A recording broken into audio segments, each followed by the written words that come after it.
तुलसीदास जी ने लिखा है, तुलसीदास जी ने रामचरितमानस में स्वयं गाया कि क्या है राम कथा, रामचरितमानस मोह को दूर करने वाली, शोक को दूर करने वाली, क्रोध को दूर करने वाली, स्वार्थ को दूर करने वाली है।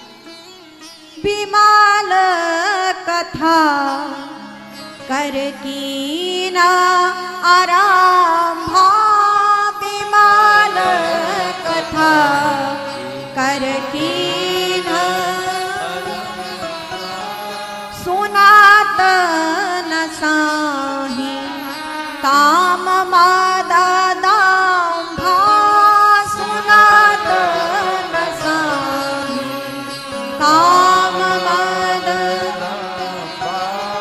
रामचरित मानस ही नामा, रामचरित मानस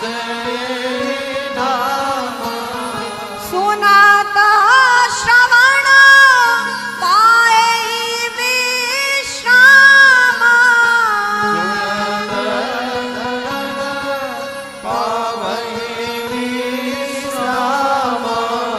विमल कथा कर कीन आरंभा, विमल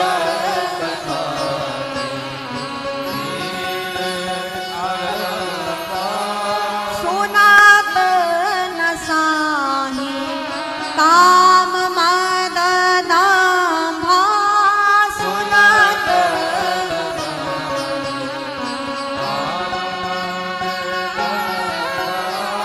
विमल कथा, विमल मतलब निर्मल कर देने वाली कथा है श्री रामचरितमानस। और निर्मल व्यक्ति कब होता है? जब उसके मन से काम, क्रोध, लोभ, मोह, स्वार्थ सब जब दूर हो जाते हैं, तब व्यक्ति विमल हो जाता है, निर्मल हो जाता है।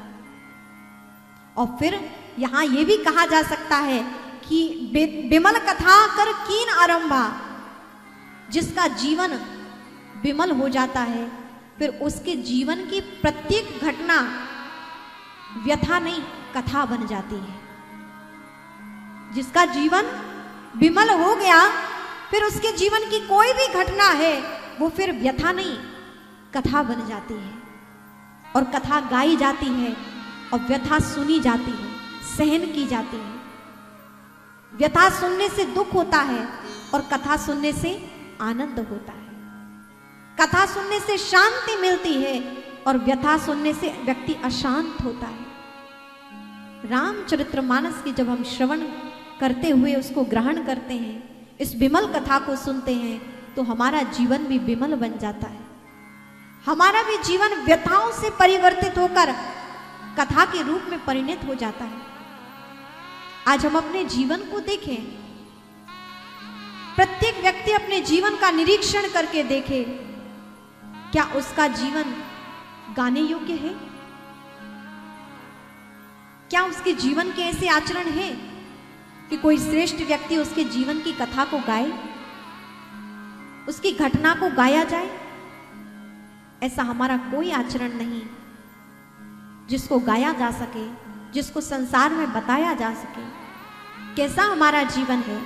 प्रत्येक दिन वही भांति उठना, जागना, खाना, पीना, सोना, सांसारिक व्यवहार करना, यही तो हमारा जीवन है। लेकिन किन के जीवन की गाथा गाई गई? जिन्होंने इस तन से तो संसार का व्यवहार किया, लेकिन मन एक क्षण भी परिवार में न लगा, अर्थात संसार में न लगा, मन उनका परमात्मा के चरणों में लगा। ऐसे महापुरुषों की गाथा इन कथाओं में गाई गई है, इन पुराणों में गाई गई है।